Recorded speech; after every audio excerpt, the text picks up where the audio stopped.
So coming back to this, this whole hypothesis that the caloric value, the calories in, calories out, we all seem to be obsessed with calories in, calories out, and everybody tracks calories daily.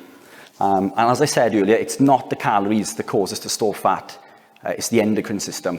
And this is one of the things that the caloric model doesn't account for. It doesn't account for the thermic effect of food. So protein spends 20 to 35% of its calories to digest and process that protein. And carbohydrates spend 5 to 10%, and fat spends 0 to 5%.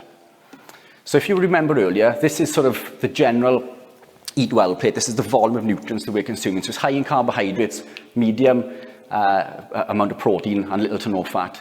Now, if we were to swap the carbohydrates with the protein, so if we were to make the value of the protein to the value of the carbohydrates based on a standard of so like a 2,000 to 2,500 calories based in a day, our body would spend an additional 380 calories each day just to process that food.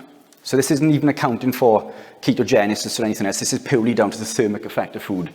So if you were to eat the same amount of calories, but get them more from protein, your body would spend an additional 380 calories per day just to process those nutrients. And this is a study that highlights this. So this looks at lowering carbohydrates, and this establishes that lowering carbohydrate increased energy expenditure during weight loss. This increased the metabolic rate. So they split people into 3 groups. So they had the low carbohydrate, medium carbohydrate, and high carbohydrate. Now the difference between the low carb and high carb group, this study was isocaloric. So that the calories were the same.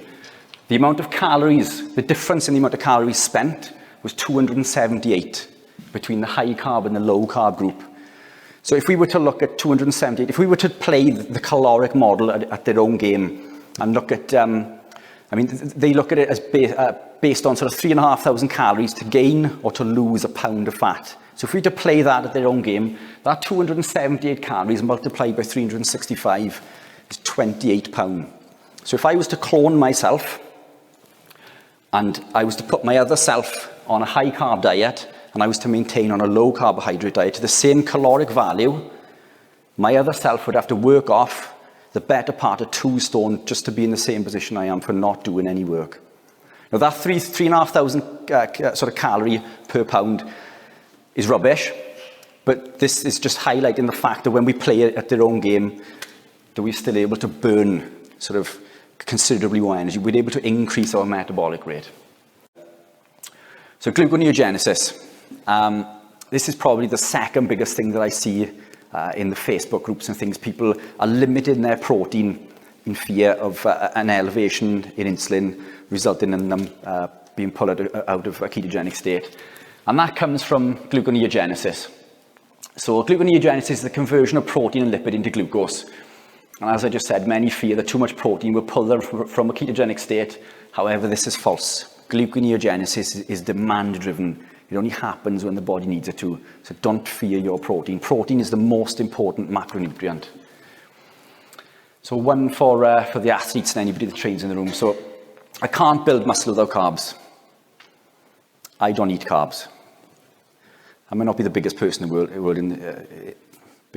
world, but I certainly don't have a problem building muscle. So this study looks at whether muscle protein synthesis was higher with a co-ingestion of carbohydrates with protein against protein alone.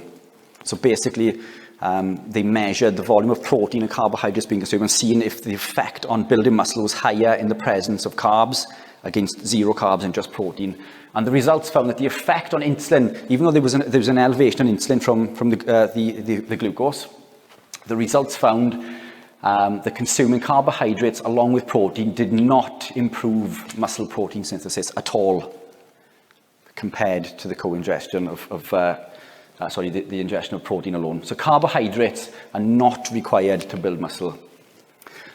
But interestingly enough, when they performed this study looked at the co-ingestion of protein and fat, a ketogenic lifestyle. This randomized controlled trial shows that there was a greater stimulation of muscle protein synthesis when protein was consumed with fat. So we have the ability to build more muscle with fat compared to the co-ingestion of carbohydrates.